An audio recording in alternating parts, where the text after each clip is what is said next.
প্রধানমন্ত্রী তারেক রহমানকে নিয়ে বাজে মন্তব্য করার কারণে জাতীয় নাগরিক পার্টি এনসিপির মুখ্য সমন্বয়ক নাসির উদ্দিন পাটোয়ারীকে নারায়ণগঞ্জে অবাঞ্ছিত ঘোষণা করেছে বিএনপির নেতাকর্মীরা।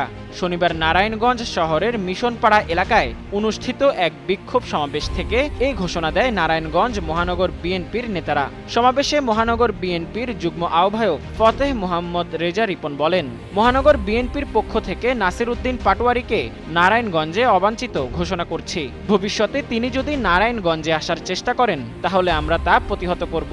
তিনি আরও বলেন, বাংলাদেশ তো বটেই, পৃথিবীর ইতিহাসেও ৩ প্রজন্মের রাষ্ট্রনায়কের এমন নজির নেই। সেই তারেক রহমানকে নিয়ে যদি কেউ অবমাননাকর মন্তব্য করে তা মেনে নেওয়া হবে না। বক্তারা আরও বলেন, বিএনপি নেতাকর্মীরা দীর্ঘদিন ধরে রাজনৈতিক আন্দোলন সংগ্রাম করে আসছে। সেই ত্যাগ ও সংগ্রামের প্রতি সম্মান দেখানোর আহ্বান জানিয়ে তারা এনসিপির নেতাদের বিভিন্ন বক্তব্যের সমালোচনা করেন। সমাবেশে মহানগর বিএনপির যুগ্ম আহ্বায়ক আনোয়ার হোসেন আনু, বিএনপি নেতা রফিক আহমেদ, আওলাদ হোসেন সহ দলটির বিভিন্ন পর্যায়ের নেতাকর্মীরা উপস্থিত ছিলেন।